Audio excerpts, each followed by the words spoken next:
So these are some of the supplies you'll want to use if you're making aromatherapy blends, whether you're making bath salts or oils and lotions or misters.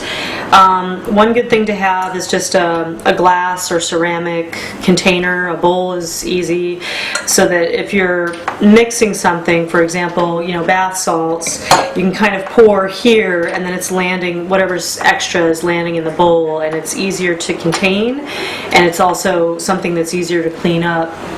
Essential oils will have a really strong scent to them, so if you're using a glass container or ceramic container and then you're going to wash that afterward, that's a little bit better than, say, using a wooden bowl or letting any spillage go onto a wooden surface.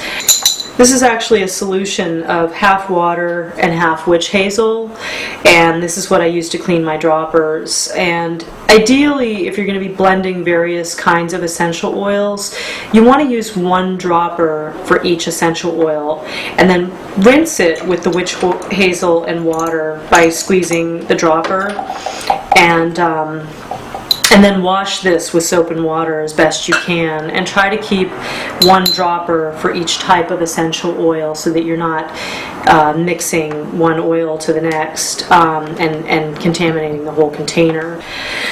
The other thing you're going to want is, say you're making bath salts, you want some kind of container that you can put it into, and you can go to Pier 1 or Cost Plus, and they have pretty little jars like this that are really nice. There are companies online. There's a company called SKS, and they sell these blue bottles, and they're just a clear, or an almost clear blue bottle, and those are really great for lotions. Containers for massage oils are good. Plastic isn't usually the best way to put to contain massage oil. It's better if you get some kind of a glass bottle with a squirt top. Another great thing, if you're making essential oil products with like bath products, Epsom salts, that's a wonderful product. Go to any drugstore, $2.99 for 3 pounds, very cheap. And actually, whether you buy Epsom salts in a drugstore or in a fancy boutique, it doesn't matter what the packaging is, it is always the same thing inside the package. So it doesn't matter how much you spend on it, you're always going to get the same thing. So get them cheaply if you can, may as well. So having some good containers, if you're going to blend a big batch of bath salts, sometimes having a big container that you can mix things in is really nice. Just get what you like. So another good thing is a mask.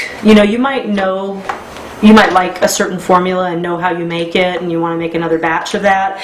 But if you are exposed to the essential oils for an hour, you might feel a little bit giddy and funny, so you can wear a mask so it doesn't give you a headache or make you a little bit giddy to be having that extra amount of time that you're with the open essential oils. Also, rubber gloves are very good. You really don't want to get the raw essential oil on your skin ever, if you can avoid it. It should always be in some kind of carrier, like an oil, a massage oil, or in some kind of salts for bath salts or whatever. You don't ever want it to go directly onto your skin. And one final thing, which is kind of unusual, is we don't have it in front of us, but a little bit of milk is good. If you're going to put essential oils into your bath, or if you're going to put bath salts with essential oils into your bath, you can put a tablespoon or 2 of milk into the bath with them, and that helps to break up the oil that goes onto the surface of the water. So these are some of the kinds of tools that you're going to use when you make essential oil blends.